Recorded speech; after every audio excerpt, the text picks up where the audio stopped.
It's not yet the last panel of the conference. May I remind you that we have made a change to the program, and this panel will have a paper by Vera Lutz from the University of Manchester, one of the editors of the volume Empire, Nationalism, and War.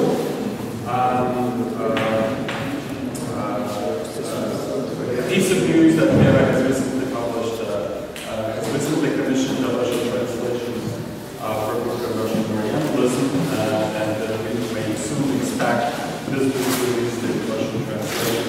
And I very much hope that we will be able to welcome Vera here or at the Higher School of Economics for the book launch talk sometime in the fall of this year, or perhaps next year. I have a problem with looking for the program, actually. I don't know how it happened. I apologize. It used to be. So we made a change to the program, and Jeremy Smith has already given his paper. Mark Hagen volunteered to give a paper in one slot at the conference that created by the absence of Vladimir Vavrovnikov. And Mark Hagen, of course, doesn't need any introduction in the audience, but he's also the editor of the Empire and Nationalism and War volume. And I would suggest that we go first with Vera Lutz and then Mark Hagen. Vera has written this paper as part of the project with Ivan and Thomas Vaskelis. They all come from the University of Manchester, UK. And the title of the paper is Memory of the First World War and the Post-Imperial Order in the Baltic States, Poland, and Russia. Actually, Thomas used to be at Manchester. He used to be Gattel's postdoctoral researcher on the Beatles project on deportation, displacement. Now Thomas is in Ireland, in the University of Dublin. It's quite difficult to present the page because which one hasn't written oneself. And as I mentioned in the comments preceding the paper, this is really still work in progress, and parts of the paper need to be better integrated, and the main arguments need to be fleshed out more clearly. And the paper parts that we made clearly rounded to the volume. So the project is to some extent on the paper is to some extent on the memory of the Great War and how this memory has been replaced by the memory and politics of memory around post-war conflicts. And we are looking at the kind of former imperial space from different perspectives, Lithuanian, Polish, and Russian. It has been stated by and researched by a number of scholars the fact that the memory of the Great War has been very significantly marginalized in the east of Europe, and that differs that part of the world from Western Europe, where the memory of the First World War is a very important sort of central myth in collective identity formation. And the roots of this East European distinctiveness can be found in the specificity of the situation in the region at the time the war ended. Of course, the Great War triggered the imperial collapse, which was accompanied by the appearance of nationalizing states and the first communist state, which mobilized different memories in their myth-making. And the choices made by East European states as to how the war and its aftermath should be collectively remembered were shaped by the specificity of nation and state projects in the region. And then later on, other new bloody struggles and repressions, and then, of course, the period on the eve, during, and aftermath of the Second World War further contributed to the marginalization of the memory of the Great War itself. While some immediate post-Great War conflicts continue to be evoked in various public narratives, and some continue to live on until today. This paper looks at the dynamics of memory politics about the Great War conflicts through 3 case studies. These 3 conflicts in question were about the division of the former imperial space, and all 3 include Poland as a crucial player. And the conflicts in question are the Polish-Lithuanian War, 1919-1920, and particularly the Polish capture of Vilnius in October 1920, the Polish-Soviet War of 1919-20, which in the myth-making in Poland, this narrative centers on the Battle of Warsaw. And in the Russian case, my contribution to this paper, I look at memory politics, particularly post-1990, around the plight of Red Army POWs in Polish camps during that war. And while all 3 parts of the paper try to trace the politics of memory around the post-Great War conflicts from the 1920s onwards, we are particularly concerned with the developments post-1989, 1990. And we sort of question Timothy Snyder's argument, which he made in the late 1990s, about East Central European elites, particularly in Poland, learning how to refrain from the temptation to match one historical claim with another historical claim. And Snyder's, in his optimistic sort of reading of memory politics in Eastern Europe in the 1990s, he uses the phrase European standards of memory politics, and he claims that East Europeans have learned this and achieved these standards even in the kind of politics around the recollection of the past in relation to Russia. One of the sort of main questions we ask is why the last decade shown very clearly that Snyder's optimistic reading was premature. Just a few points around which we structure the argument. So when talking about the developments post-1989, we sort of emphasize the importance of kind of current realities rather than sort of imperial legacy. And in particular, so the dynamics and politics within the EU, with the EU enlargement, the conditionality imposed on the states such as Poland and Lithuania. At the time, they were still seeking EU membership, and constitution change once these countries are admitted, and then you have regime change in Russia simultaneously around 2000. Now, there are, as I said, quite a few issues in this draft which aren't yet thought through, and one is this argument about Europeanization of memory. Snyder uses this expression in the way I've just described, and then Emma Hoffman shows how Lech Kaczynski kind of used the same expression to his own end, and Thomas Balkiris, I think and I already told him that, sort of talking kind of his back, I think he uses this term Europeanization of memory through somewhat rosy lenses.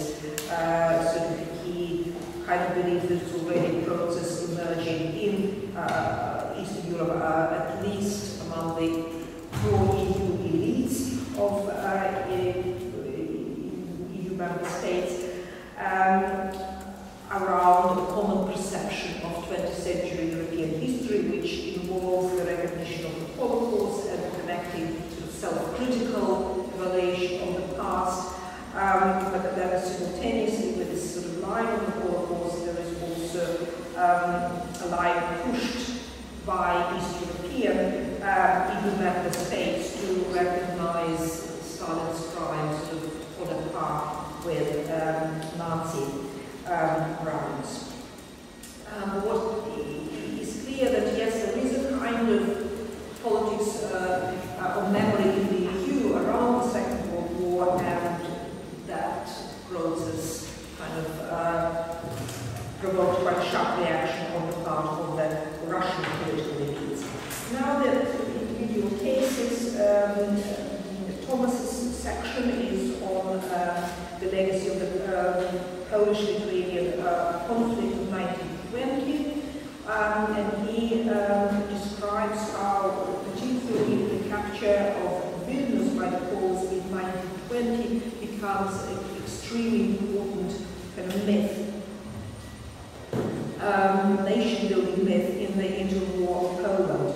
And he makes a kind of interesting observation that the Great War inflicted a lot of damage and casualties, physical suffering on the population of Lithuania, and yet this war is hardly remembered, and only 232 military personnel died in the Polish-Lithuanian War, and yet sort of the scale of physical suffering and destruction is not able here to explain why one war is remembered and the other is not.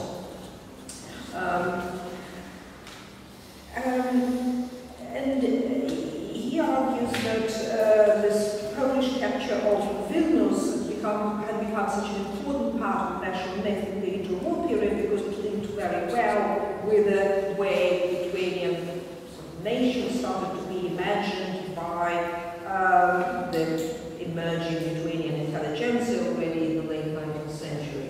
Sort of Lithuanian nationalism, as it started to evolve in the late imperial period, was anti-Polish, and the episode fit extremely well.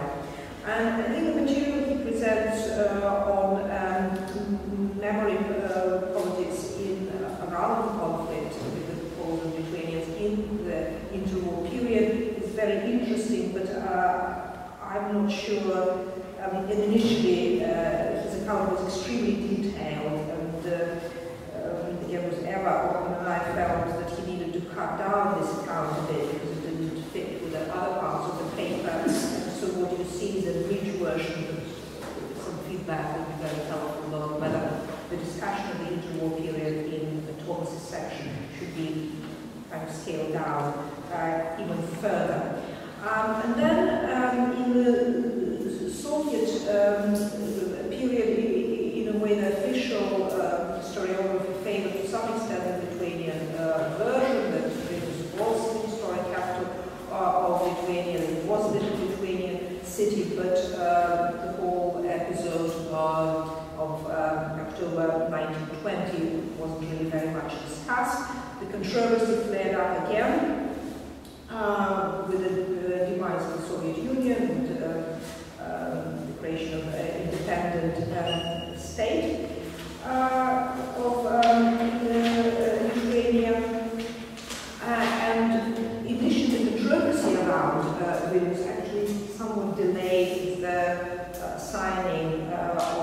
the conflict was resolved, and again, its resolution is used by Snyder as an example of European standards. The sort of history is taken out of contemporary diplomacy and ultimately depoliticized.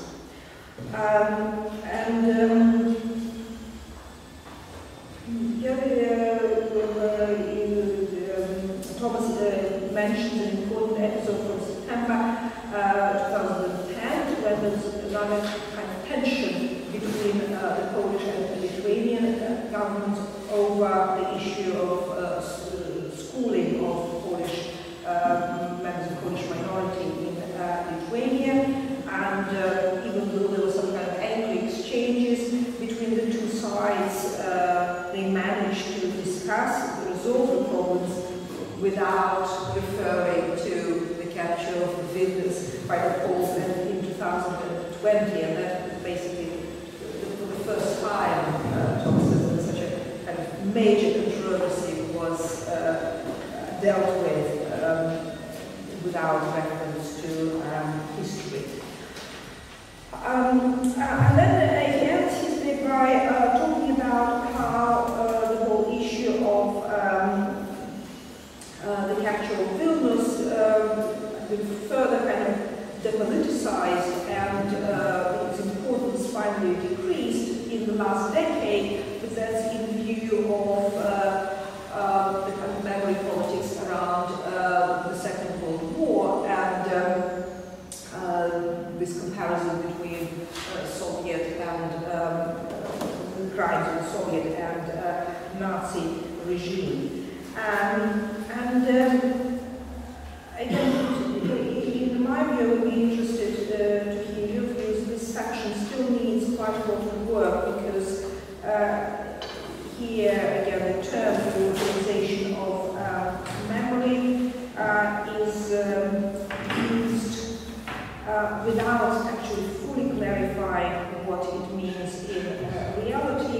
And here would be useful, I think, to spell out more clearly what it means in terms of kind of memory politics between Russia and Lithuania, what happened in the last decade. Now we move to Eva's section,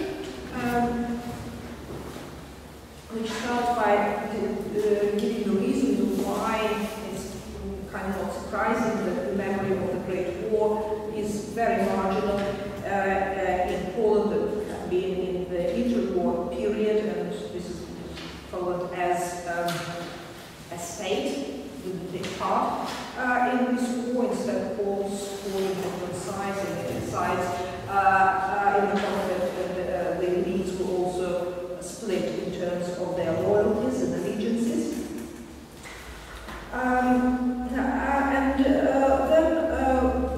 Furthermore, the kind of the choices which were made by the elites in terms of how to imagine the Polish nation, sort of in ethnic terms, but also emphasis on Catholicism, did not kind of require the memory of the First World War, which would have kind of promoted a different narrative of suffering of representatives of different ethnic groups who lived on the territory of what became the Polish Republic.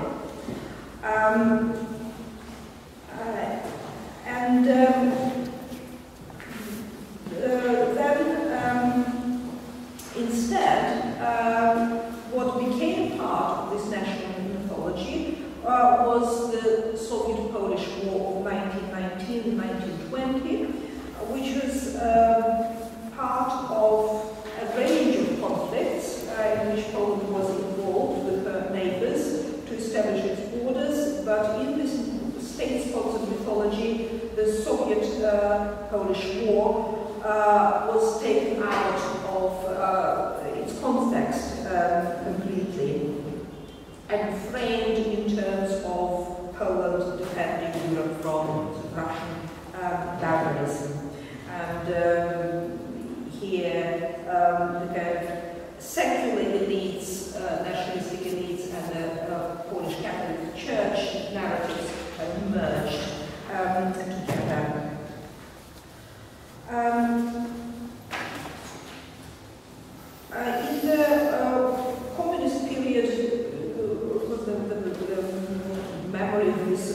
war was not required, and the whole story about the miracle of the Battle of Bristol, the Battle of Warsaw, clearly couldn't have been sort of articulated officially. But it was rediscovered very quickly in the post-communist period, and again kind of isolated from the broader politics of the time. And then it shows how differently the memory of the Polish-Soviet War was used under Lech Wałęsa and Kwaśniewski, and then Kaczynski. So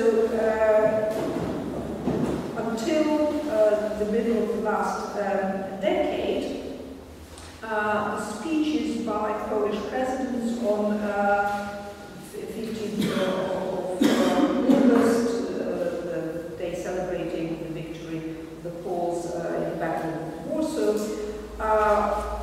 so were used to promote pan-European solidarity, and according to Ewa, Kwaśniewski, and Wałęsa kind of included Russia into this perception of broader Europe, and advocated constructive relationship with Russia. The situation changed very significantly in 2005, and this is was a very important year, the celebration of the 60th anniversary of the Second World War, the battles around wars around memory issues became very, very acute, with Russia on the one hand and East European states on the other. But also its specificity of Kaczynski's brother's position, and Eva makes in an earlier version of the paper, Eva made an interesting argument which somehow she cut in the version you have, and her argument was that actually there is, in terms of political and social program issues or economic issues, there's very little to distinguish between different parties in Poland.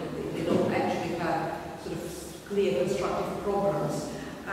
So then they have to kind of distinguish between each other, demarcate between movements and groups, so they use history to show their difference from their political opponents. So history becomes the issue around which electoral politics is sort of structured.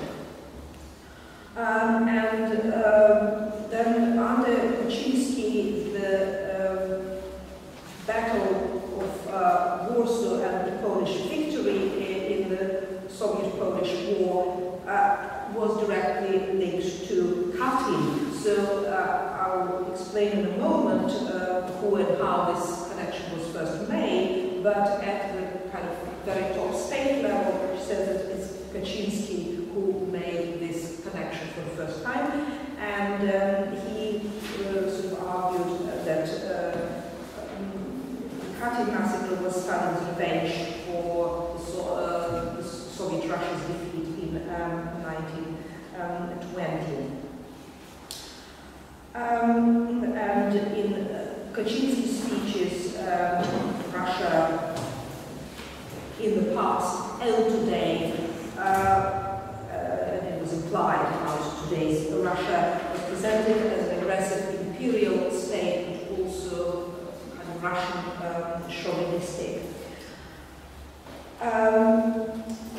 And there is very little, according to Eva, sort of this self-criticism on the part of the Poles, in fact, in terms of the relationship with Ukraine, the kind of the Poland as in fact, imperial power during this 1920 conflict.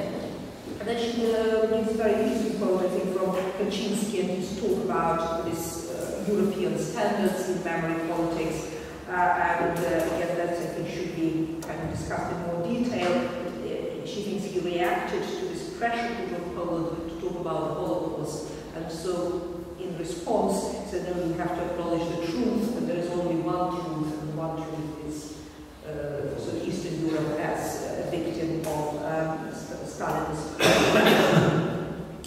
There are also missed an interesting part at the beginning of every section about how the memory of the actual Great War itself is reclaimed today by, not by the national elites, but subnational actors and various NGOs, tourist agencies, municipalities, who try to create heritage tourism around the First World War. And in fact, it's very similar process are taking place in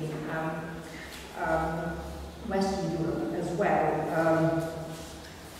And then finally, in my section, where I start by kind of talking about lack of national kind of narratives about the Great War in the immediate post-war period, and then today as well. So it's still the memory is localized, but fragmented. So there are, in fact, certain parallels with what Emma describes in relation to Poland. But then, post-1990, one particular episode, and that's the flight of Red Army soldiers who were captured during the Soviet-Polish War, 1919-1920, how many of them died in Polish POW camps. And this kind of episode was kind of discovered on the order of Gorbachev himself, and it was to counter Katyn, the kind of discussion of the Soviet responsibility for Katyn. In fact, very little, I think, went on around in terms of politics around this episode until it was 1998, but I'll skip that because Sasha's going to have a little time left. And the first full-scale campaign starts in 2000, and very, very clearly in response to the commemoration of the victims of Katyn, the 60th anniversary of Katyn in Poland. And the campaign is conducted, which means the main kind of vehicle for this campaign is Nezavisna Gazeta, but also on internet. And there are various middle-range politicians who participate, Duma deputies from the Communist Party and nationalist factions, Aman Tuleyev, governor of Kemerovo Oblast, but there are also alternative history authors. But the Kremlin handle is already there, in June 2000, at a meeting of historians in Daf. Historians were instructed to work on the plight of Soviet POWs, and they were told that the government would give money for this research.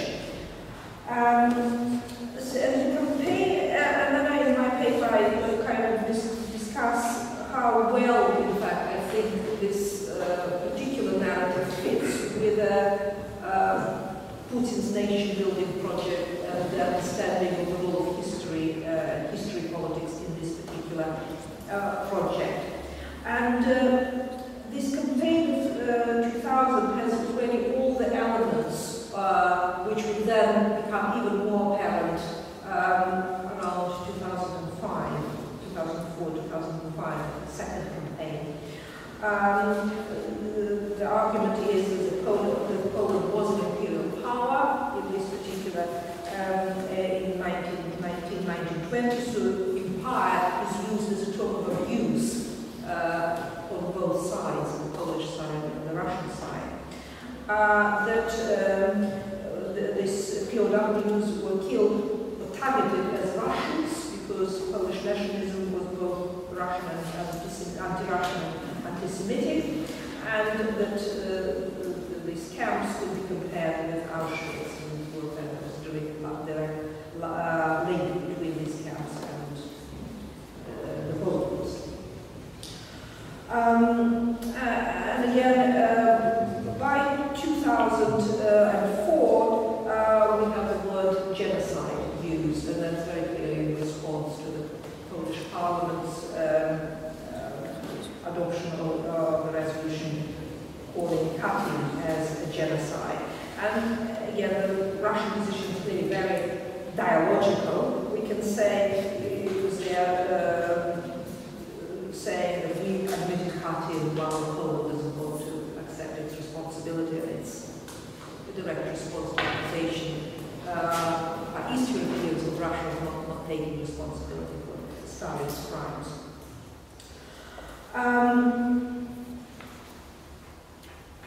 And then we have a change in 2009-2010, and this shift in memory politics in Russia around this time is very well described in Alex's paper on broader article on the politics of memory in Russia.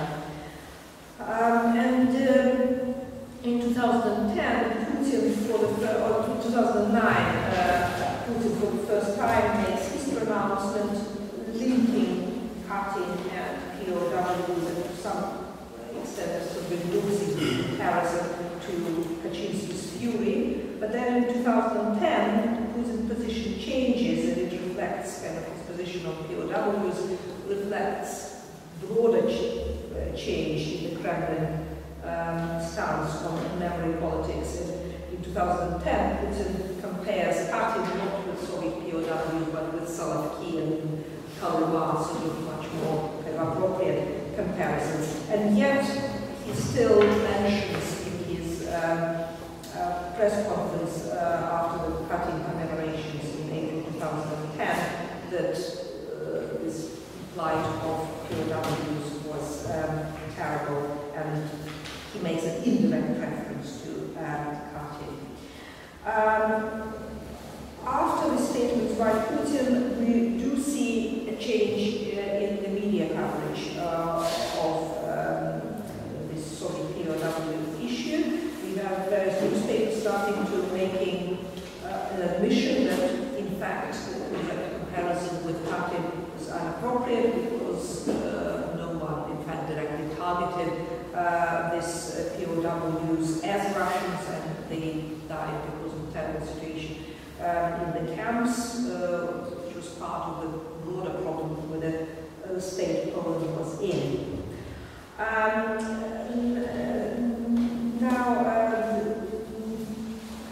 But what we should remember is that, of course, the Kremlin does not control the media as the Kremlin now, as the Kremlin controlled the media in the Soviet period. Neither before 2010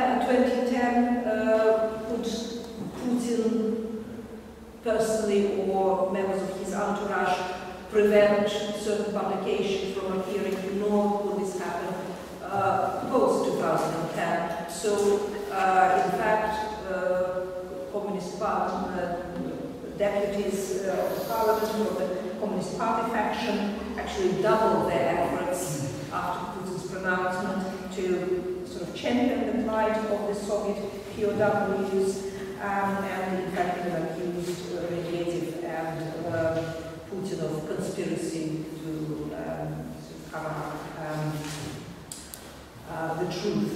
Now, just to summarize a few general points we're making. The first is, so we discussed the reasons for the radicalization of the memory of the Great War.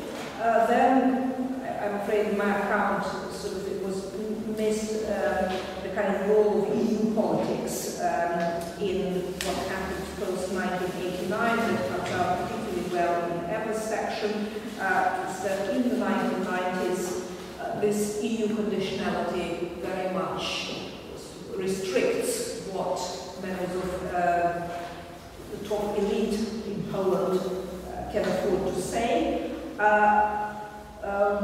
By the time Kaczynski became president, the situation is different. Poland is part of the EU, and people like Kaczynski on the right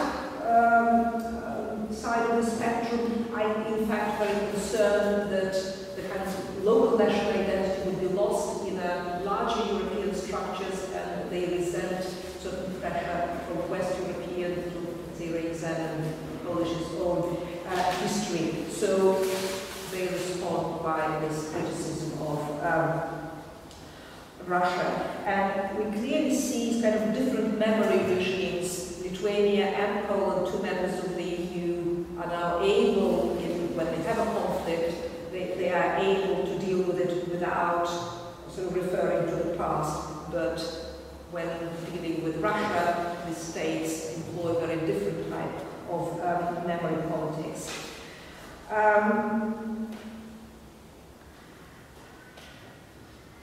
And then the role of national and subnational actors today in the politics of memory, and something which could be developed later in the paper. And then there is this also concept of the replacement of memory.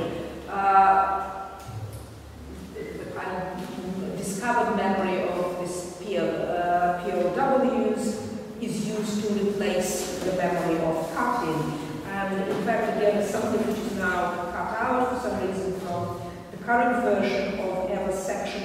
In the previous version, she made a very interesting argument about how this Battle of Warsaw is sort of discovered post-1989 and championed in the 1990s because there is no common memory on the legacy of solidarity. So it's again an example of replacing memory. So I will stop at that and will be very grateful for your comments. Thank you, Derek. Thank you. Questions and comments?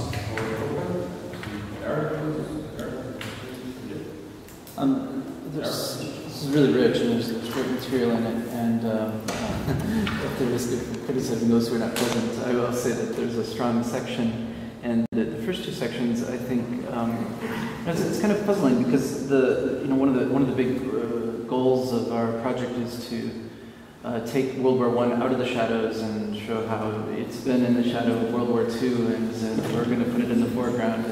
And each of the first two sections say, oh, there's no memory of World War I, so let's talk about World War II. And I mean, in a way, I kind of wonder if, if someone does the kind of thorough picking through the remnants of memory the way Karen Petrone did for Russia, if someone does the same task for Lithuania and Poland, I just suspect that they might find some things. And I don't know, it's kind of almost too rapid or too offhand of a dismissal of the possibility of finding more remnants of the memory of such an important event for both countries. I mean, it was clearly the numbers are large, and I'm not sure I trust the assertions that it's just been forgotten and is not relevant.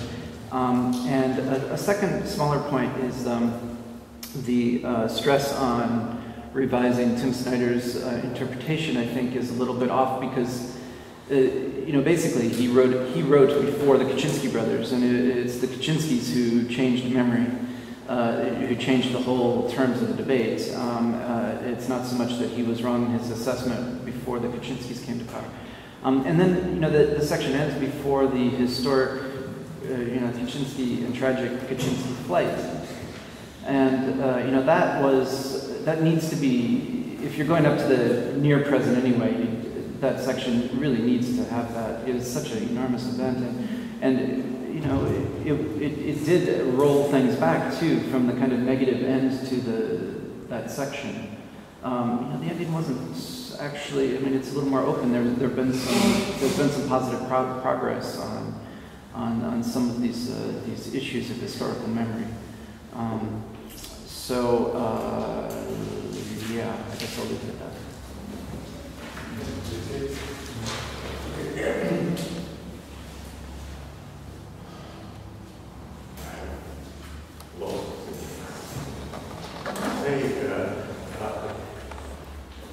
I have a feeling that generally the thing that's trying to address two tasks and trying to address two tasks is dual system.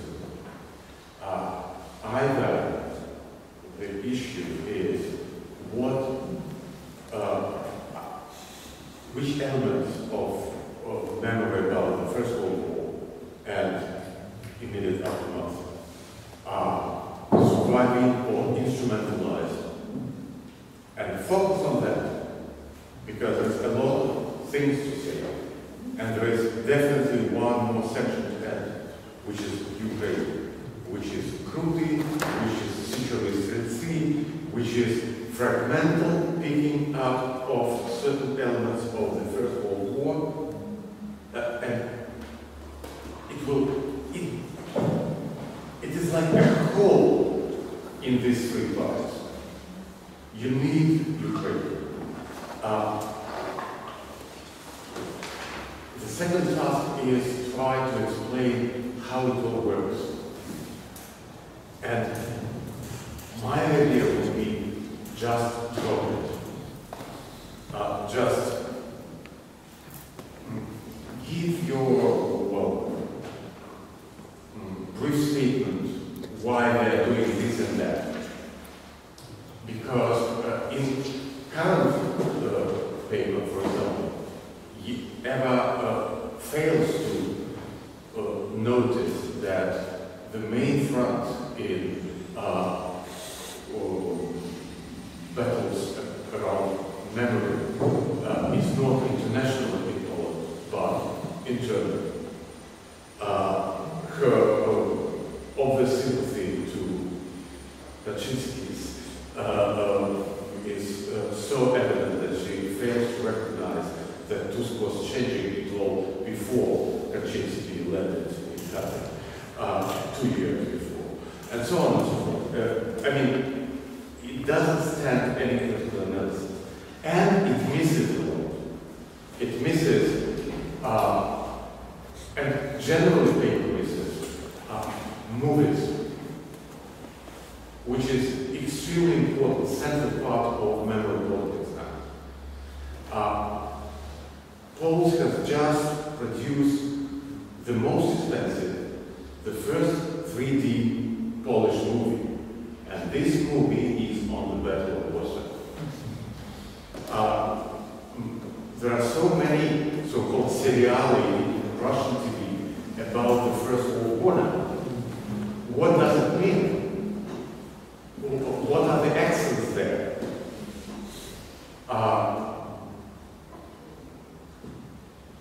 There are plenty of things about it. So I think that simply these two directions move you in quite an awkward position in this respect. Now, concerning Europeanization of memory, I think that there are two aspects here. One is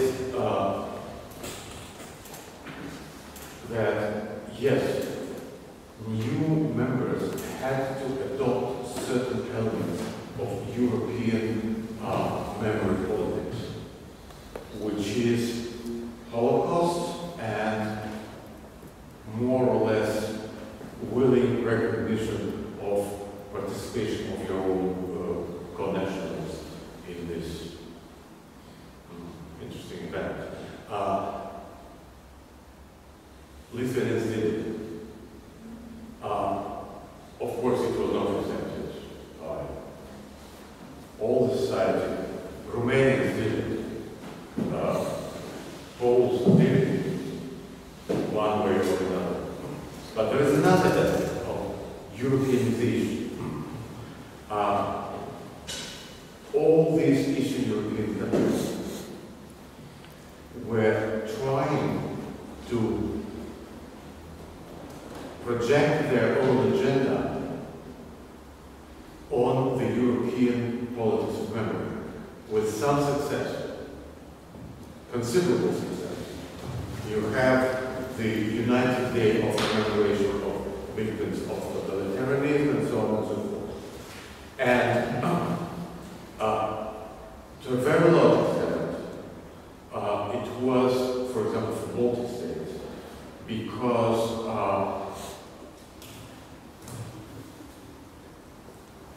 very important element of national movement doesn't have a place for itself in European memory work. That is what they are doing now. That is what they are desperately trying to do now, to find a place for guys in German uniforms who were fighting for Lithuania, Estonia, Latvia, etc. And how to take them out of the Holocaust issue. Complicated, but basically they are contributing to the process which is very significant, and that is the destruction of the European consensus about memory. We witnessed it during the last 3-4 years, and it will continue.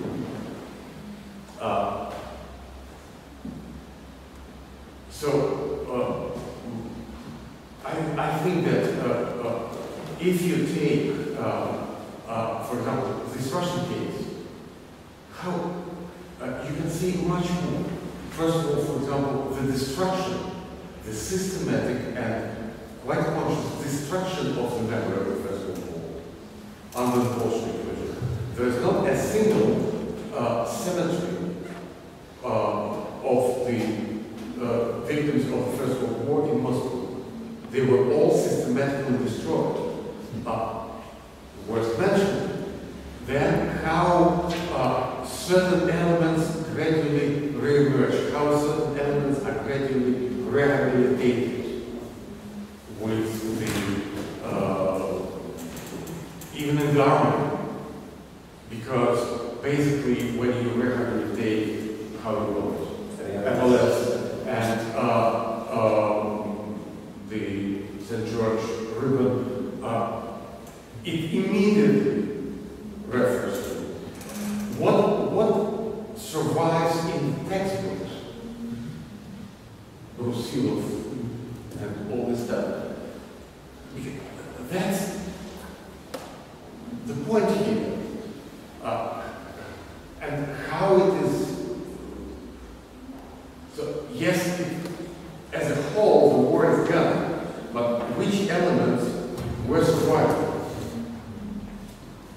I think it is much more important than attempt to explain, by the way, in a very long way, both on Lithuanian and on the Polish side, what was the issue around Finland. They both are not simply telling the truth. Look at contemporary Polish-Lithuanian relations. They are not able even to speak to each other at the moment.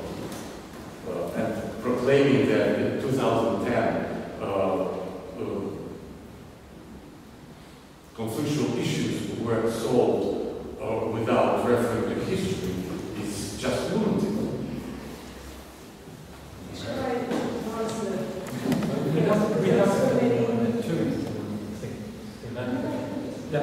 So forget. First, Eric's thing. I think just two points. The problem is that we started with sort of various reasons, sort of riding on this post-war kind of conflicts, and it was partly because what sort of people were working on at the time. And I don't think that, given the kind of the space we have, we can combine a proper discussion of all these different sort of projects of World War I with a discussion of post-war conflicts. It has to be one or the other. I think that in Ella's part, there is, she has some material on this attempt by municipalities to reclaim the memory of the First World War. And in fact, what she says, you can write a whole paper on that. There's quite a lot is going on there. But as I say, I don't think you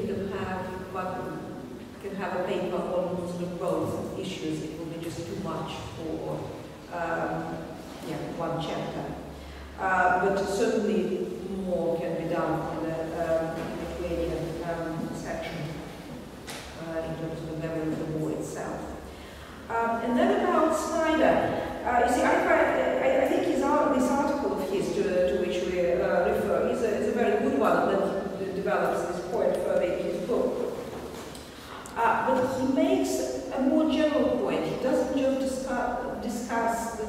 of state of affairs for 1990, he sort of says that's how it will be, that there is an element of that. He predicts the future.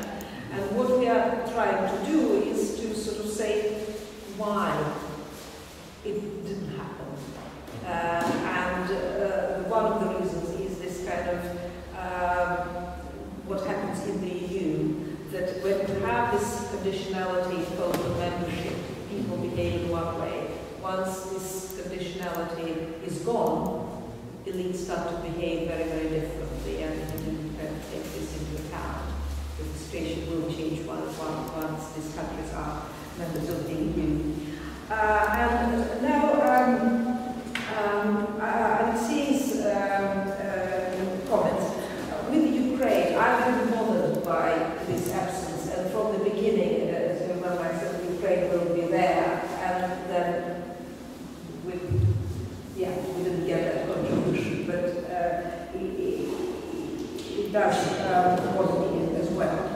Now, I don't think that the article tries to do kind of two different things. The main question is, yes, what elements of sort of memory of the past are used for political ends, but you have to ask the question, not necessarily how, but why you have changes, why you have one situation in that year and another situation 5 or 10 years later. You absolutely have to address this question, otherwise you have just a pure description. And so but then you have to involve more, maybe already.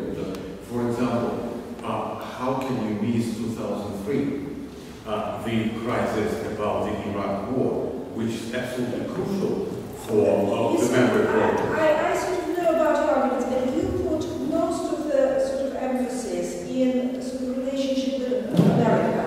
You see America as a sort of key player.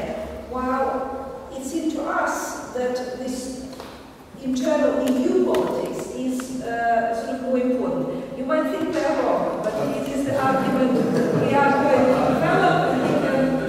I was not arguing that America was a very important player. What I was arguing that at the moment when these small countries who at a certain point felt that they are already sitting in a warm bath, being a member of the EU, a member of NATO, everything is fine, and then comes Iraq crisis, and America goes one way, France and Germany go another way, and there is a big question for them, where to go. And here is Rumsfeld with Young Europe, and suddenly Chirac sits with Putin, and all the old fears re-emerge. It's not that America is a big player. Thanks to Julian Assange, we know that when Americans asked Estonians and Latvians to shut up about history, politics, Estonians and Latvians said, you shut up. So I'm not arguing that America is very important, but America is a very important factor in strategy. Polish-Russian reconciliation started in 2007, before Obama, but definitely Obama was extremely important factor for this reconciliation to continue. Now, we go into the discussion in a moment. Certainly, I would say, in relation to the particular case study, I have 2003 plays very little role because the campaign, all the elements of the campaign are already there in 2000. Then I actually don't think that you read sort of Eva's statement on Kaczynski sort of rightly. She's not at all sympathetic to his position, not at all.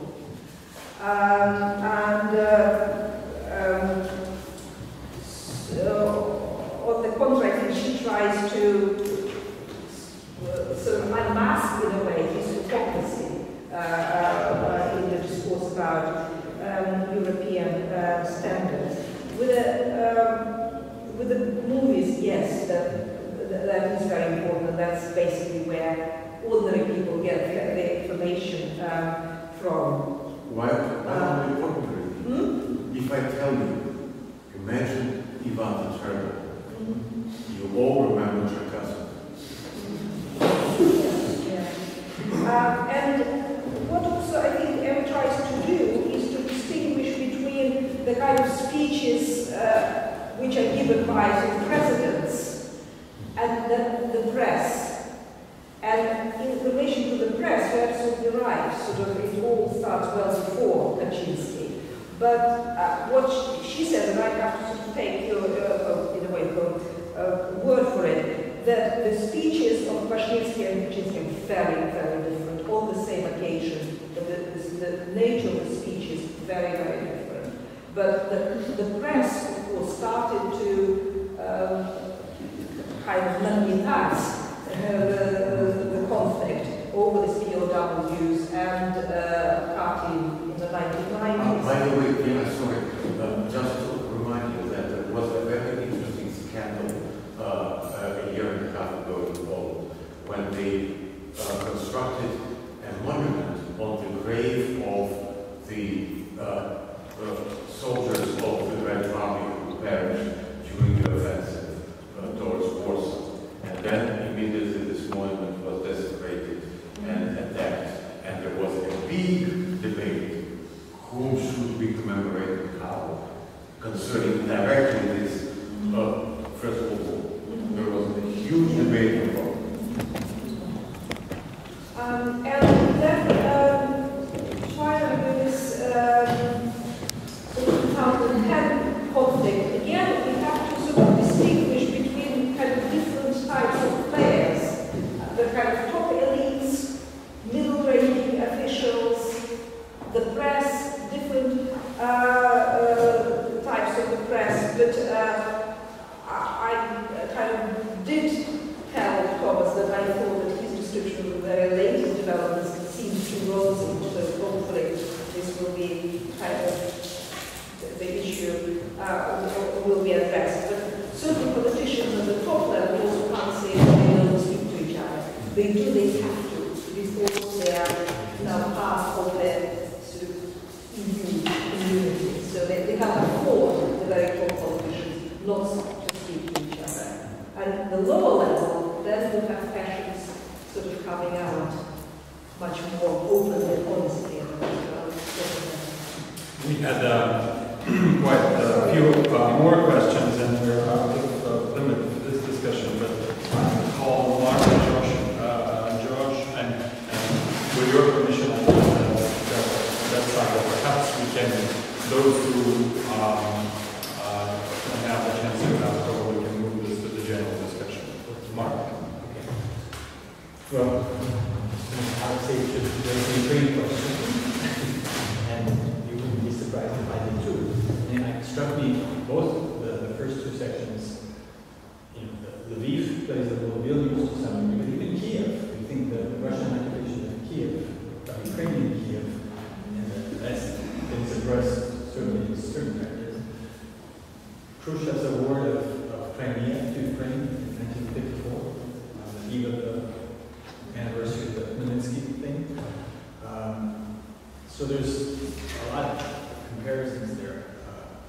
One thing that I insist on attention to, we call this the Soviet-Polish War, but it's actually the Soviet-Ukrainian Polish-Jewish War. We want to add a non-state nationality in there, which is also suppressed, you know, in this particular mythical version of that conflict. So there, in no way, Ukraine is missing this picture. The other thing, you started with the Holocaust, and you know, Jews were involved in World War I too, both in World War II, Ukraine, and Russia, and that part seems completely gone in this Europeanization scheme. And it shouldn't be, right? It's there in all kinds of places, and I'll just leave it at that. Another couple, we'll come back to Snyder. I hesitate to talk about Snyder for a lot of reasons, but I think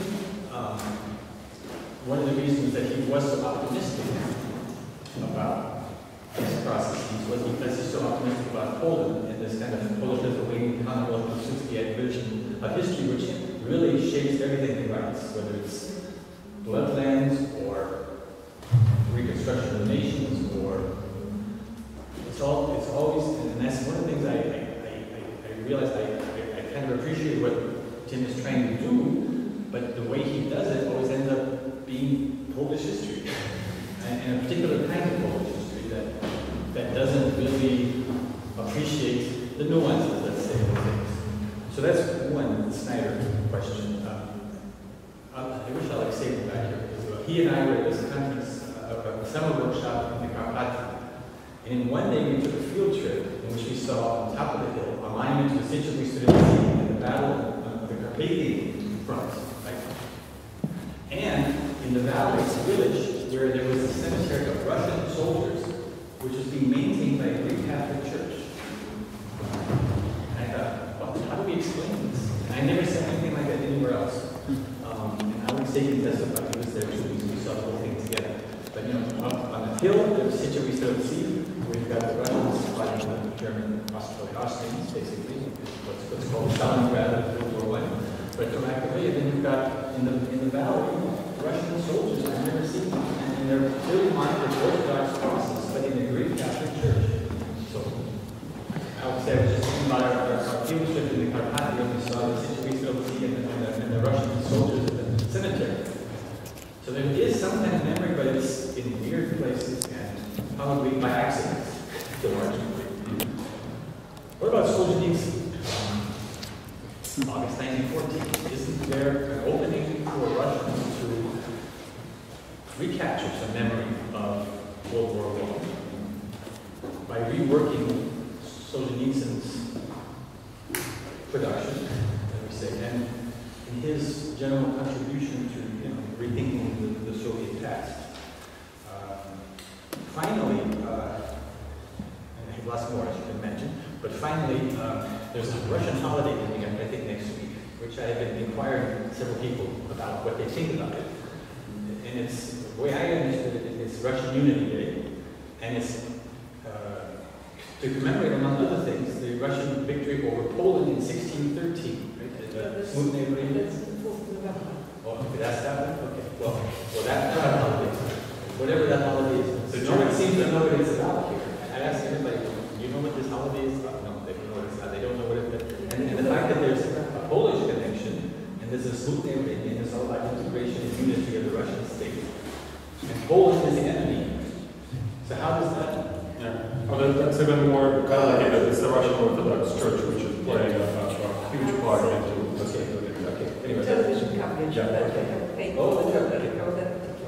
So I call on Josh. Very, very briefly. So I also, the stuff about the memory projects, I would really like to see that expanded. I took a group of students, among other places, to Garlitsa maybe 6 or 7 years ago, and the museum there, and the cemeteries like you're talking about, and the women who are out there too. It's a fascinating place, and I asked the curators basically, does anyone come here? And they said, well, not really. We have a couple. I said, the Russians come here. They said, almost no Russians. We have some Germans occasionally. They were a little surprised by the students. My students were surprised to be dragging out Krakow, so they're having a good time while we went to Garlitsa too. But you know, if they're trying to do something with that, because it was quite undeveloped, this was just 5 or 6 years ago. That's really interesting. And because there's just one citation to a website here, it's unclear to me on the basis of this paper whether this is a real project or someone's got an idea that doesn't have funding or infrastructure or a plan. And so if it's got all of those things, you know, I'd be really interested to see it. And the other thing, again, on the Polish part, I was under the impression that the Polish legions and Pilsudski's participation in them was a big deal, and that it was a part of Polish national memory projects from that point onward. And so when she was saying, basically, you know, World War I was completely included, if that's true, she's going to have to explain to me. I don't know that much, I could be wrong, but she's going to have to explain to me why the Polish legions aren't part of it. If there is one Polish song which every Pole can sing, this is My Warszawie Brygada. And that is the song of the First World War. Yes, sir. You want to respond? I think these were more comments rather than questions. So yeah. Okay, with that, I ask So you. many dimensions. With that, I ask you to join me in thanking her again. spoke as part of his panel to the unexpected paper that Mark Verhagen, professor of history at University of Arizona. Arizona State, that's right. Arizona State University, US, kindly agreed to contribute in the situation of the missing participant. I was almost going fallen soldier. Missing participant. Missing, you know, you discuss the war, it shapes your language. You start to go this way. Mark, again, doesn't need an introduction. He was not written for the project, so that people understand. But if I may, one word, in the course of the discussion, we veered in different directions. And this is something which is very important, and saying about the context of the First World War, that it's not just a particular historical event, it's an event of foundation in the constitution of the version of the present that we know through the 20th century. And the discussion and the memory demonstrated how easily we can capture very many different things, related things, when we focus on war. And in the same way, this discussion related to nationalism and empire. And Mark's paper is more really about those things rather than World War I in particular. But then, you know, I was struck how differently the empire was seen through many contributions at this conference, and then how we can get you know, insights about those things when we try to frame it through the particular historical experience.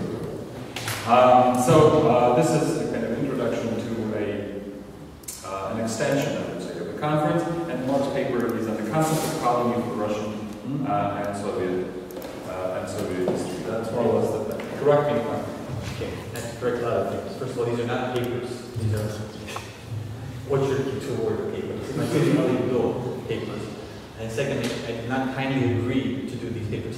I begged him to let me, because I think I needed to do a little bit more to justify my presence here than just babble on about all of your papers. As it turns out, I got invited to 2 other conferences, or 3 other conferences this summer, which made me focus on things that, the more I read the papers for this conference, the more I realized that we were talking about the same things, just from different angles. So that's what these are. These are drafts for papers for conferences next week in England and Ireland. One, the Irish conference is on Ireland as a colony in this European context. I'm going to try to talk about Russia and Ukraine in particular, but bigger questions. And the other one is Sacha Etkin's operation in Cambridge on war and memory.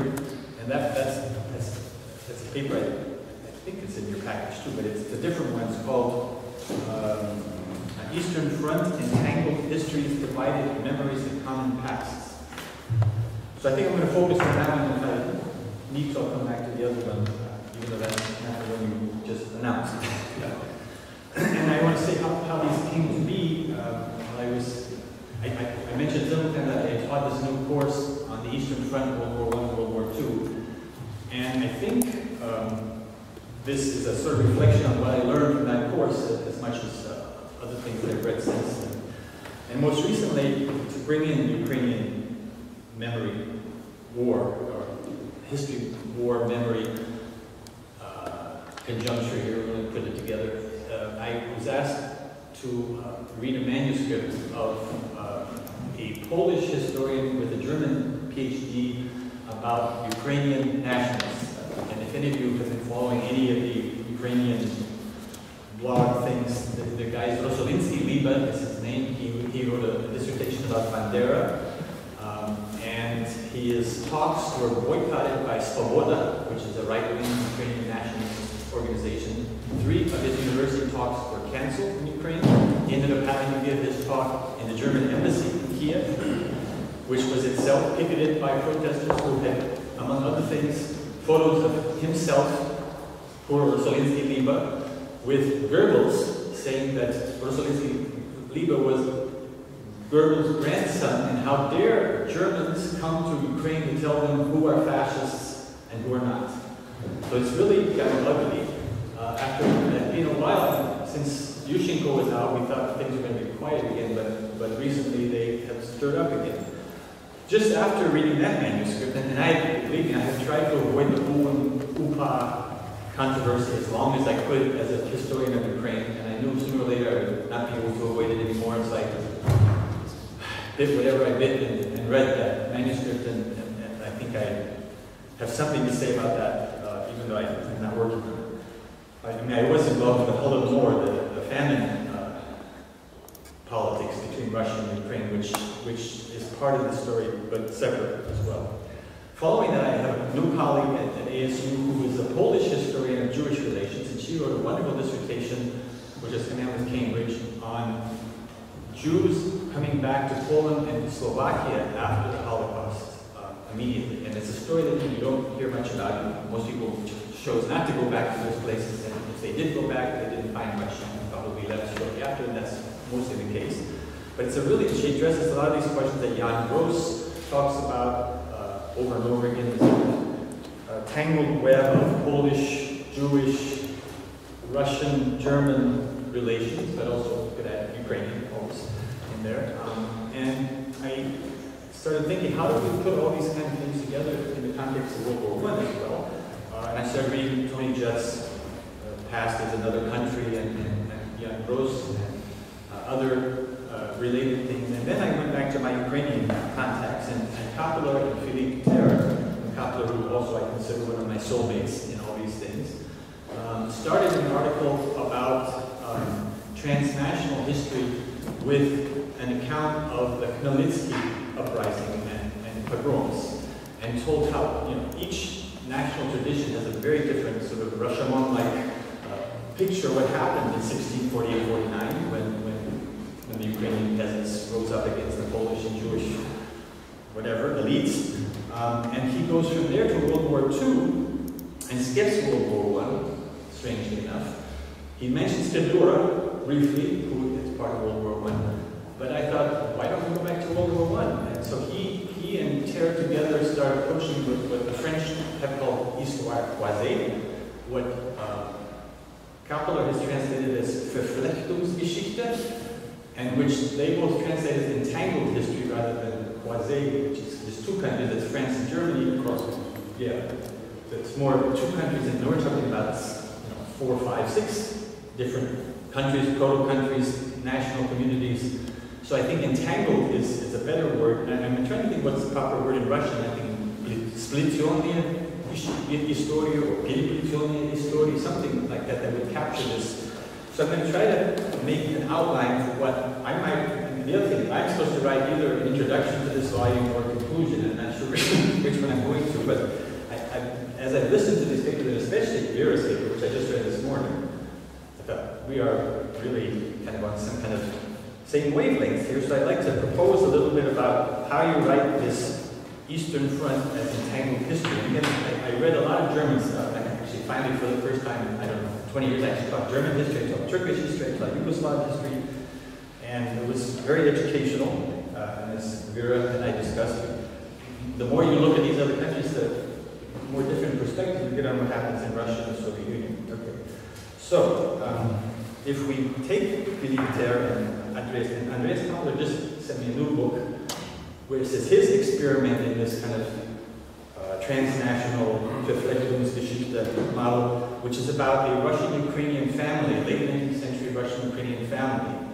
A man is, and they're both sort of intelligentsia peasant types who did a lot of great work on ethnography in both Russia and Ukraine, and they lived together and wrote together, and it's a fascinating study which I just started to read before I left. But my version of it is going to be on World War I, and a lot of what I was saying is about World War II too, but we want to separate the things. Okay, so we start from planning for the war.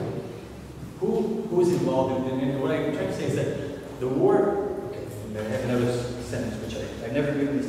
Wars, on wars and its entangled history, wars certainly entangle armies, societies, economies, and cultures in ways that are generally far more accelerated than during peacetime. And the entanglements are most often, coercive and violent, as opposed to peacetime. Whether this makes the cultural exchanges that are involved more durable or more brittle depends on the particular entanglements under scrutiny. That's my operating principle.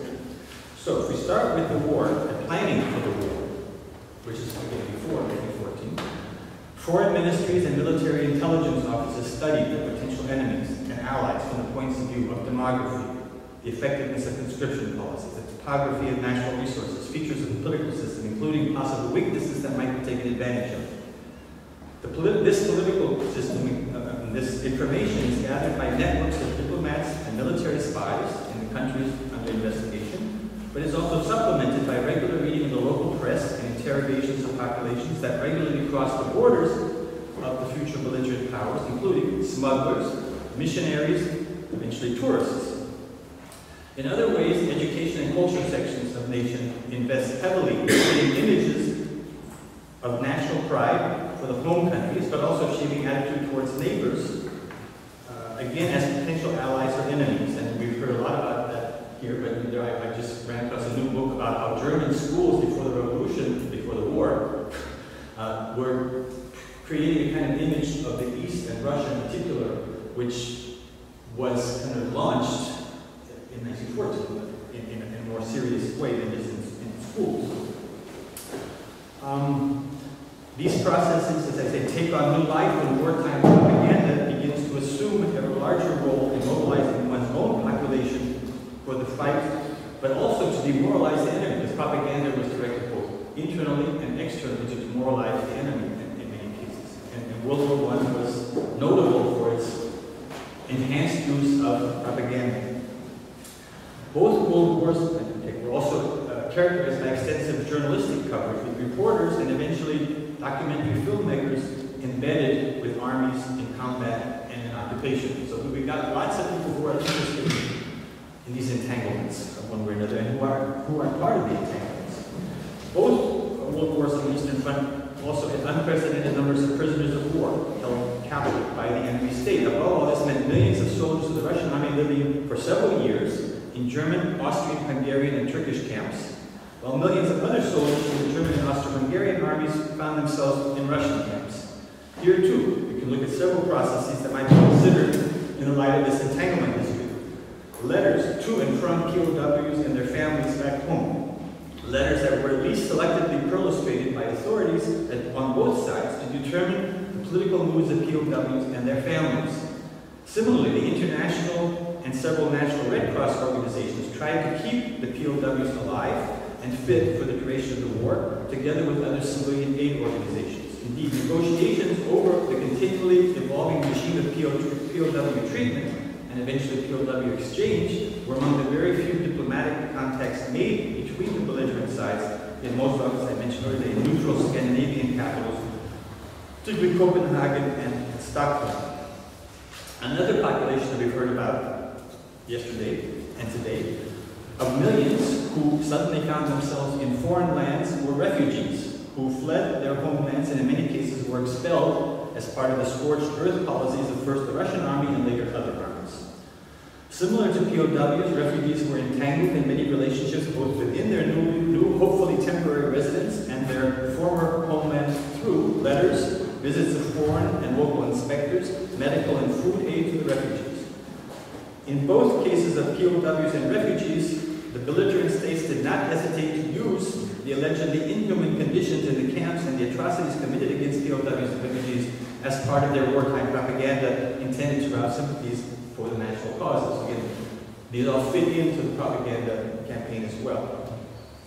The Eastern Front was also characterized by long periods of very extensive occupation regimes, and again, we know on the Western Front, northern France, parts of northern France, and Belgium were occupied during the war, but we're talking here about a lot bigger part of territory and a lot larger population. Again, millions of subjects of the Russian Empire found themselves under German command in Oberst, where the German army virtually had free reign and operated as a state within a state. Russian forces occupied parts of Poland, today's Ukraine, and other territories that introduced Russian norms in their new lands, just as the Germans, Austrians, Turks, and others projected their own ruling styles in the lands that they occupied. The occupations involved not only the occupied military forces and the occupied population under their command, but also typically were accompanied by massive influx of civilian agents, from war journalists reporting on the war for the home front, civilian agencies for procuring procurement and basic administration, but also non-governmental agencies with their own cultural, religious, and educational agendas. Indeed, the sponsorship of the major by the major belligerent powers of a host of non-governmental organizations that pursued their objectives among occupied populations was unprecedented in this war, again, I think. Whether the Slavic Benevolent Societies or Pan-German Leagues, business representatives came to scout out opportunities for industry and trade. Speaking of Max Weber, this is one of the things I learned in this review of Belichenko's. Max Weber actually visited Kiev at the invitation of the Skoropadsky government and the German occupation regime in 1918 and wrote about Sir Max Weber in Ukraine thinking about all this Weberian things. And no one's made much of this yet. I have to maybe do that myself. The entanglements of the home country to the newly occupied or annexed territories and their populations were rich and deep and often operated at cross purposes with one another, but no matter. If we tweak this understanding of entanglement a bit more, it might also include considerations of economic warfare that was waged during both wars, but focus on World War I. The naval blockade by the Allies in World War I caused extensive disruption of economies of the Central Powers, as did their blockades of Russian trade.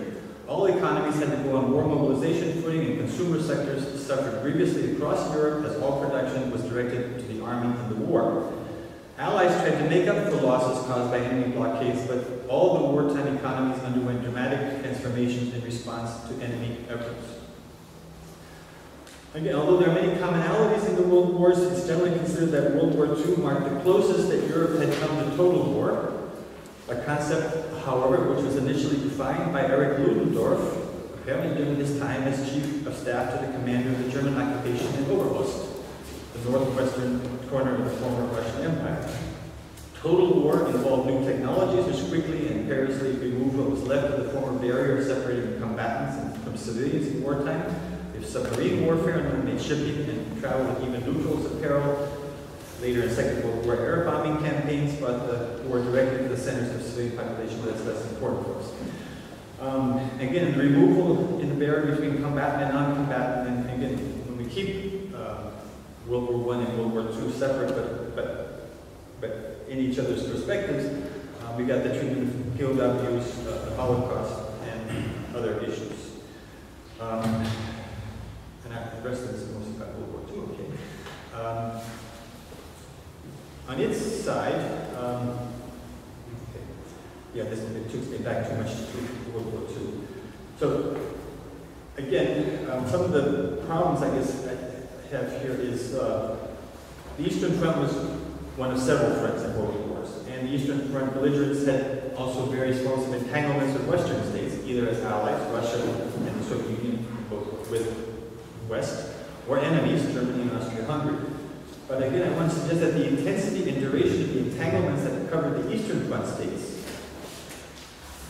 had a different level and character of entanglements that helps to explain the Eastern Front's particularly bloody unfolding and how it contributed to the war, to total war ideas more than the other. I would have included Eric's work as obviously an example of this kind of entangled history when Russians turned from an external enemy, Germans, and well, to internal Jewish and German enemies. Most of the papers referred today, I got more material for my entangled history scheme. So I guess what I'd like to do is just hear how crazy you think this is, and whether I should proceed along these lines or rethink this matter, because especially after reading Vera's paper this morning, but again, the more I read your papers, the more I thought I have written something that might make sense here to help me write my concluding piece here, and that's, I guess, where I want to be. Thank you, Mark. Thank you.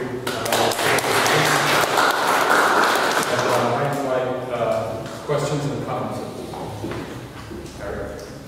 Just wondering how you think of entanglements as a working concept. I mean, Alexei and I were at a conference a few years ago where we were talking about entanglements and borrowings, with borrowings. With borrowings. Like borrowings of practices, sort of across, empires interact. There's two ways to think of it. The empire hits and the then there's a blow that's taken, and then a reaction, a hit back. There's sort of action-reaction. That's one way of the entanglement working. The other way is that you see an empire next door has a problem and they innovate a practice, and you say, hey, that works, let me use that too. So there's the kind of imitative entanglement notion. So I don't know, I mean, there are a couple of different ways to conceive of it. Yeah, I like the idea. I was thinking actually one of the ways I might revise my paper sort of in light of that, one way to add richness to the question of decolonization is, I sort of hinted at the beginning and the end about the ways that nationalist actors, but also empires, are entangled in various ways, and that gives a certain specificity to the particular form of state failure, gets us away from this, this classic model of just sort of, nationalists pushing out empires. Instead, what we have are these regional contests between multiple actors that I think I could reframe using that terminology. So let me know if you do follow up on this, because it won't make sense to do it unless there's like a concluding thing that sort of sets it out as a theme. And then just briefly, we were talking about the air campaign, maybe largely World War II. Reminded me about that some of the research I did a couple years ago in Riga. The Germans bombed Riga from the air over several times. I can send you some of that if you want to follow up on that. But it wasn't very effective. It wasn't enormously destructive, but it was psychologically notable for the gendarmes that were writing about. People knew they could be bombed from the sky, and that was notable. Okay, thank you. More questions? Or we can take one round here. I'd like to come back to Eric's. This is a good question. In entanglement, I think what kind of verbal fields entanglement would conjure up. And in the United States, I think probably one of the most important associations with entanglement is from George Washington's speech on foreign policy as he leaves the office of president, that we should avoid entangling alliances. But entanglement sounds a little bit negative, like you're kind of trapped. But on the other hand, that's partly what I want to convey here.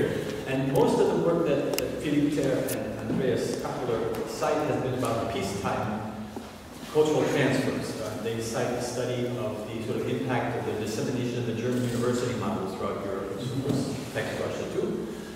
They talk about nationalism as a kind of pan-European thing which borrows from each other and transfers from one to another, and sort of European nationalizing cultures, especially Eastern Europe. What else they talk about? Well, so it's mostly, Philippe talks about kind of positive things in the sort of European positive integration direction, but he acknowledges that cultural transfers and exchanges are not always positive and not always constructive and creative, but are often destructive, and he just hits at that. And Kappeler does the same thing. He doesn't also talk about wars, but only kind of alludes to both the Khmelnytsky War and the World War II to basically talk about how useful this concept of cultural transfer, transnational history is for understanding what he's interested in. So I think what I'm doing is taking this a step further and saying entangled histories are particularly relevant for wars between multinational empires, because on so many levels, we talked about Marcos, you look at the local level, the regional level, the sort of imperial level, you have to tell all those stories to make sense of a very confusing thing in better ways than what we've had so far, which have been very contained national histories. And so this is going beyond comparative history, which is there too. And we are comparing things. And I'm speaking of backwardness. It's one of the other things that Philippe says. One of the things that is a feature of Eastern Front countries, in particular, from Germany to Russia, is an obsession with backwardness. And backwardness is a form of entanglement because you're comparing yourself to usually England, sometimes France, sometimes Germany. And so a field that's kind of so built around this paradigm of backwardness is also kind of ripe for this kind of entangled history approach, which keeps looking over your shoulder at the neighbors or allies or enemies. And so I guess so it's a move beyond comparative history, but it assumes the achievements of comparative history, which is already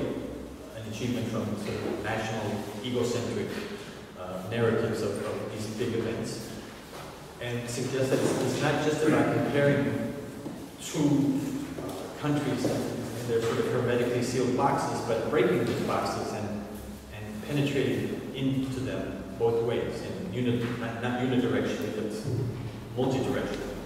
I know it sounds a bit garbage at this point, but it's real raw still. Next week it has to be better. I briefly join here because I think that this actually quite elaborated theoretically field of history of cultural transfers, technological understanding. That's one thing. And entangled histories on the other side, they overlap but partially. It is not that entangled history encompasses all the cases of transfers. And I think that actually some kind of deeper analysis of how they overlap and where they do not overlap would make a lot of sense here. Because, and again, entanglement and at the same time rupture, because, well, okay, war is entangled. At the same time, war creates an interface which is very difficult to cross the front line. Basically, part of the war effort is desperate attempt to get some knowledge of what is behind the enemy's front line. And it becomes very difficult. So, well, yes and no. I mean, one of the features of World War I is fraternization at the front line. Fraternization. Well, at a certain point, you have to get there. In the Western Front happens even earlier. It happens in the first Christmas. They have this semi-truce. So even those kind of front line wars that you think are so tight and rigid, because at Eastern Front, again, the borders don't stay that long. They move dramatically from year to year.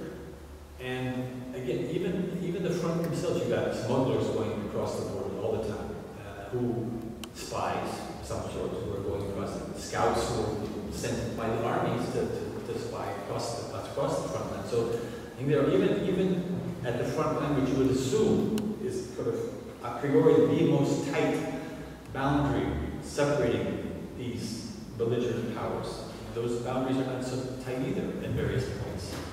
And I think that is lost in a lot of accounts that focus on the national. Eric, you want to follow up? Yeah, just following on this. I mean, it's true, and it's true that we need to think about the front as not an impermeable line, and that there are sort of engaged back and forth movements. But I mean, in the book that I just finished about citizenship, this is actually a huge theme where World War I comes in. It's a massive disentanglement of everything. I mean, in 1912, you have 10 million registered border crossings per year. And the estimates are that 8 times, about 80% of all border crossings were not registered. So you're talking about 100 million, maybe, border crossings. I mean, the border in peacetime is an incredible zone of interaction. And then if you think of empires interacting in terms of capital flows and multinational corporations and seasonal labor moving back and forth, I mean, there's so many different ways, ideas, everything. The interaction is rich. And the one characteristic of 1914 is a sudden disentanglement of a lot of that, or at least just a guillotine coming down in between, cutting off almost all of it, really, of that kind of interaction. And so, so that makes it a little tricky to take disentanglement as a concept into the war, but I know what you're getting at. You know what I mean?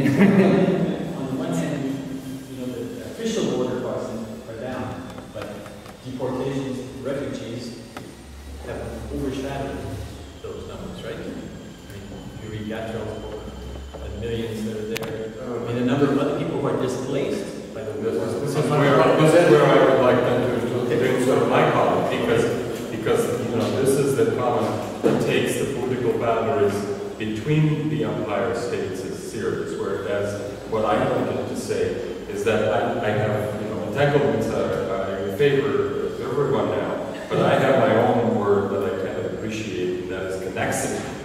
Now, when you look at connectedness, but Linda Colley on record, and this is British, she used the word connexity, so I defend my use of the word from a foreign language anyhow. But seriously, if you look at the empire, you either get a sense that people perceive it as a block, and the nature of blockness has been enunciated by Weber very powerful, that we tend to think that, if we have it on the map, that it should be one place.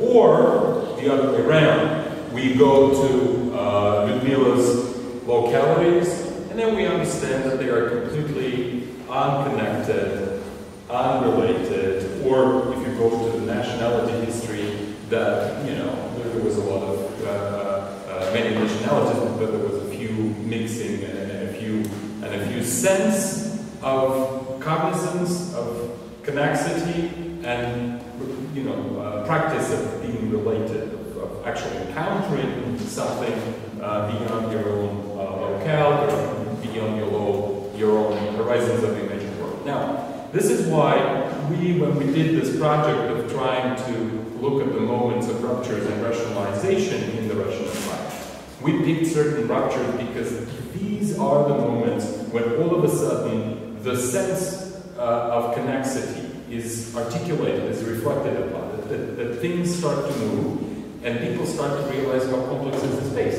At the beginning of the political reform in 1905, Finnish sympathizers with the liberals could easily write that, what is the problem? Just, exclude Turkestan from representation, and much of Siberia, and we will have a wonderful parliament. Right? Now, that did not go, but people who used the very, very much inclusive system of political representation and electoral laws could not foresee how those things are connected and what kind of people will show up in the hall in the Winter Palace and what kind of garments that they would wear, which I cover in my chapter on the state group, right? So there is this, if you go with the entanglement, don't look only at the entanglement across the border between one empire or the other, but look at how, and I would say, the other example is of course the imperial city, right? And the imperial city is where a peasant from a locale where he hadn't seen much comes, and there he realizes that these people also come from different places. And he has a sense that this space is different, diverse, and yet it's connected, because this is where they rub shoulders. I use Gerasimov's expression. This is where they understand what is in the space by literally rubbing the shoulders, or again, quote, getting a key, right? And the war, I would argue. So if you take rupture and reform, imperial cities, and the war is the moment of intensification of connexity, or becoming about a connexity. So I would actually encourage you to pursue internally, but also compare perhaps the war with other moments of increased or decreased connexity. The city, imperial city model has already been taken. We've got a lot of new studies of before, we've got more studies of Polish cities, and again, Kaplan has been doing a lot of this with Dona Monarchy cities.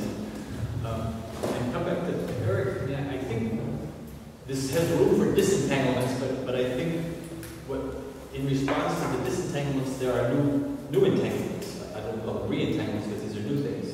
You have people entering the political system who never were in the political system before, now talking to other people, again, in Ukraine. You've got these people who are Ukrainian nationals talking to cadets, talking to SRs, Mensheviks, Bundists, and they were talking to them before, but they're talking in very different ways. Once the war starts, and once new options, and especially once 1970 happens, and also new options open. So, yes, I think we need to be aware that war does disentangle many things, but it leads to re-entanglement.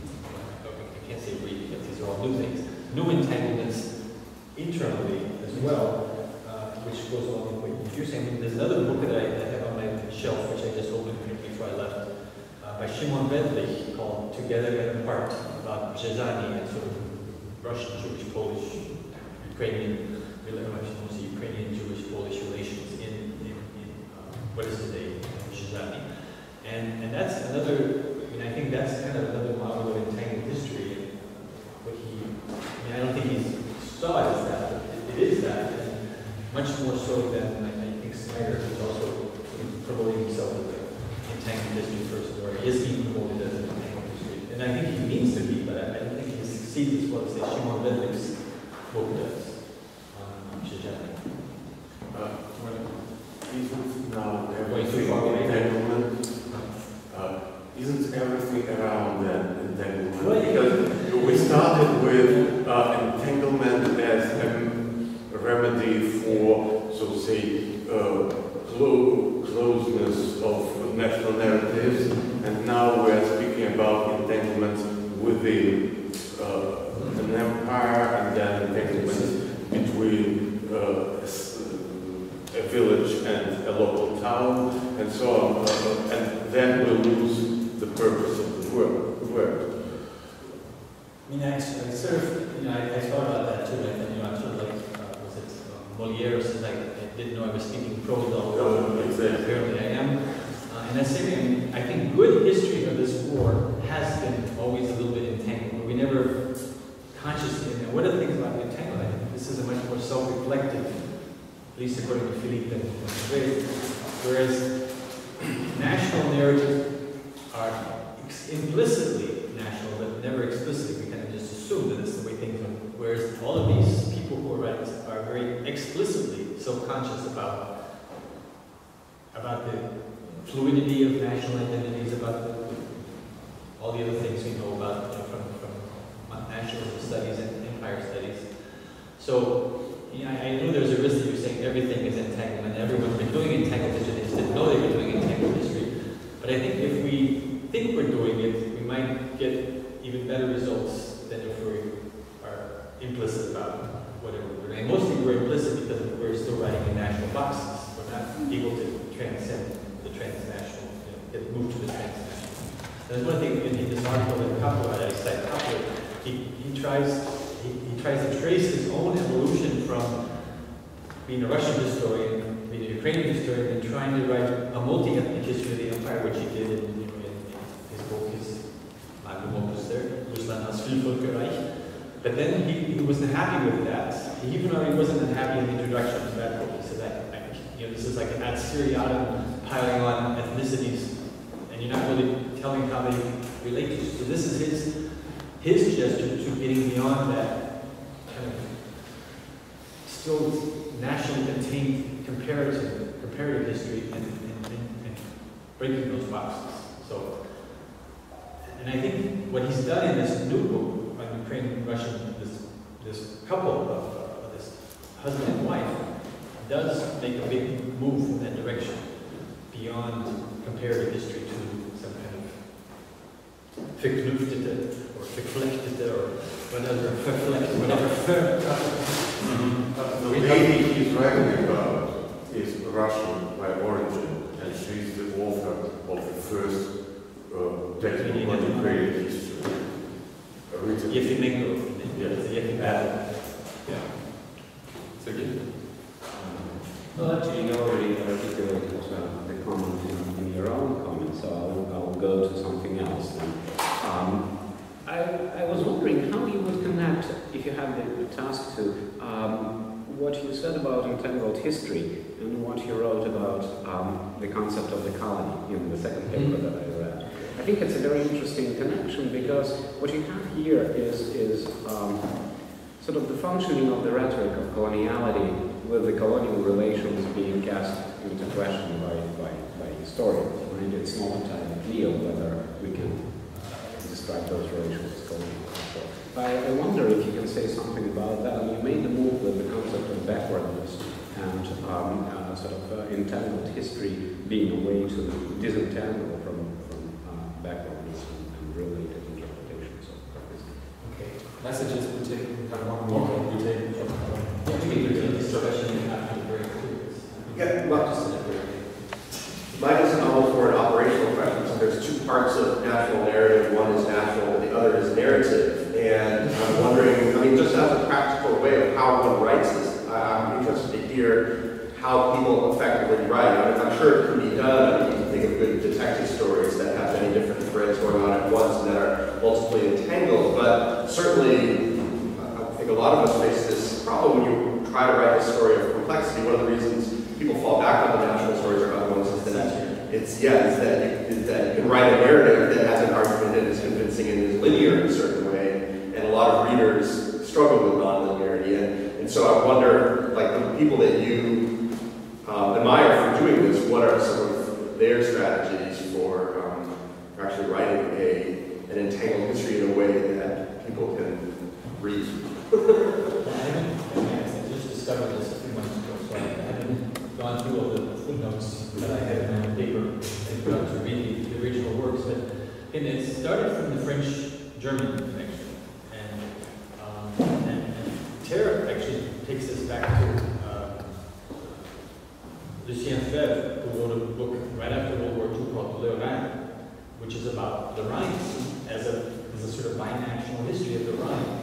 And you could think even, I suppose, Brodel, history of the Mediterranean could be an entangled history. And then the more I think about it, the current Atlantic history is very much an entangled history. So people are doing it.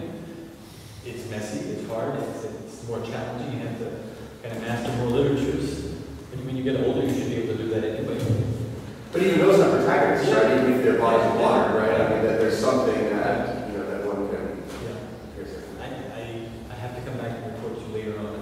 Okay. Do some more work on this. But I think it is being done. We just may not be calling it that yet. And the same thing with the Molière problem. I think in Atlantic history, from what I know, is pretty much entangled history. You got Africa, the Americas, Europe, all involved in the slave trade, and the sugar trade, and the tobacco, all those kind of things. They're all entangled in. So I come back to see how you I'm glad you made me talk about this one since it is relevant. And again, the more I read your papers, the more it occurred to me that it had something to say about, because again, I think one of the consequences of the war and that happened already during the war is the transformation of the debate about colonization in the Russian context in particular. Like I say, I've been obsessed with this Pavlo Hristov lately. It's a very long Zamitsky material do истории Ukraine. It's kind of a postmodern thing because he never said there's a real history. He never finished the history. It's all kind of documents toward his commentary toward the Ukrainian Revolution. He, as a Ukrainian SR, and it reminded me when I remember I read Abramovich's History of the Soviet Revolution a long time ago. Here you have a Menshevik, a smart Menshevik who's trying to explain how the Bolsheviks won, and he does about the best sympathetic treatment of the Bolsheviks that you would expect a Menshevik to be able to do. And Mensheviks, we know, are good historians. Well, in this case, it's a Ukrainian SR who also obviously lost the Ukrainian Revolution, and he tries to understand why it was lost, but he doesn't give up on it in so many different stages. He's a federalist, I mean a serious federalist. He is part of the Ukrainian SR Rada conglomerate that keeps on putting together plans for federation for Russia on behalf of Ukraine. So Ukraine is proposing to Russia how to be federal, and Russians don't want to hear it, even though Russian SRs should have wanted to hear that. So his biography, he was almost he kept in the cooperative movement, so he's tied to Ilyas progressives in very important ways. He was he was born in the Cossack Stanitsa, so he is tied to that part of the Ukrainian identity, but he serves in every 1917 coalition government until Skoropadsky comes to power. Then he's part of the uprising against Skoropadsky. He obviously doesn't ever enter the Bolshevik Soviet Ukrainian government, but he's sympathetic to them, and he does blame the failure of the Ukrainian Revolution on this problem that Jeremy raised about the fact that the Ukrainian national movement would not enact its social economic program, which was part of its original universal talked about the land question, and it was almost like the Constituent Assembly argument that the provisional government, we can't do this now because we need somebody else. We need the Ukrainian Constituent Assembly to tell us how we're going to relate to things. So he is trying to both. One of the things I like that he does, he tries to find Russians who are sympathetic at various stages of the Ukrainian project. So while he talks about Savenko and Kivlyanin, he also finds Russians who are, and even Savenko, he tries to explain in some way that might have the possibility for future Ukrainian-Russian collaboration. One of the things also that I get struck by, we have Benedict Anderson opening his book on Imagined Communities with some troubled reflection on the war between Vietnam, socialist Vietnam, and socialist Cambodia. This guy says the first war of that kind was when Bolshevik Russia declared war on socialist Russia, Ukraine. So this is the first people's war. This is not between the bourgeois elites anymore, this is between peoples, Ukrainian peoples and Russian peoples in his interpretation. So we got a kind of almost a subaltern consciousness here. He emigrates to Vienna in 1919, where he eventually comes to work for something called the Ukrainian Sociological Institute, founded by Khrushchevsky, of all people, when he was head of the Vienna period. He comes back to Soviet Ukraine in 1923. Why? I have a feeling he must have known something was a risk there, but I guess he felt Vienna was the place for the Ukrainian SR to live out his days. So he makes his way sort of back into the Ukrainian Renaissance, starting with the Ukrainian Bank, working for Chervony Shlyak, working in the Ukrainian Union of Writers, and gets arrested by the NKVD in 1931 for suspicion of membership of the Ukrainian National Center and dies in the Soviet Gulag in 1937. So he's definitely defeated, but he still manages to have this kind of optimism about the revolution, which he shouldn't have.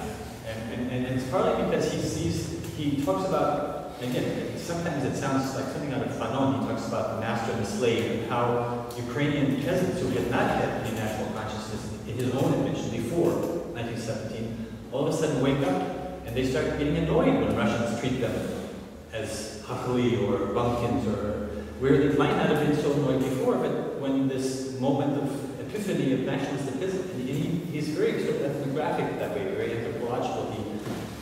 Like Trotsky is sometimes in his observations on the Red Army soldiers and how they behave and why they behave. He very much sees himself as with the people, and tries in this kind of subaltern way to make the case for a peasant revolution, but a Marxist peasant revolution. So he definitely, I think, feels himself to be a Marxist, but it's sort of like the Indian subaltern people. He was disappointed with the outcome of the revolution and is trying to unpack what happened. That he was a part, that he was an eyewitness. He's sort of like Trotsky, and he was an eyewitness participant in very important coalition governments. He lost, and he sat in Vienna and had amazing access to documents. It's not just the universals, but resolutions of the cadet congresses in Kiev, resolutions between the provisional government and the Rada, party conferences of all sorts of parties, and he identifies them by nationality, by party, as much as he can, by class. And it's really, the more I read this, the more I got excited about this undiscovered subaltern post-colonial text from 1922 from Vienna, from the Ukrainian SR. So that's, all the things that you and Ilya and others have only reinforced me in this kind of crazy idea of making this case for this guy. And I like SR more generally anyway, so I don't know if some of you know, one of my first publication projects I was asked by Terry Emmons to help a Siberian SR whose name was Dotsenko, and who actually came from Ukraine, but who was the governor of Yenisei province in 1917 after the provisional government freed him from exile.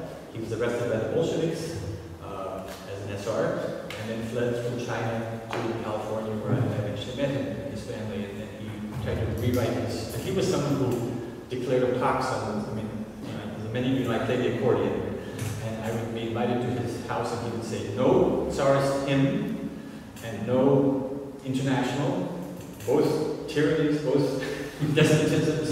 And he was the third way. He was the Ukrainian SR, Siberian, Federalist third way, which was defeated. But which songs did he like? Yes.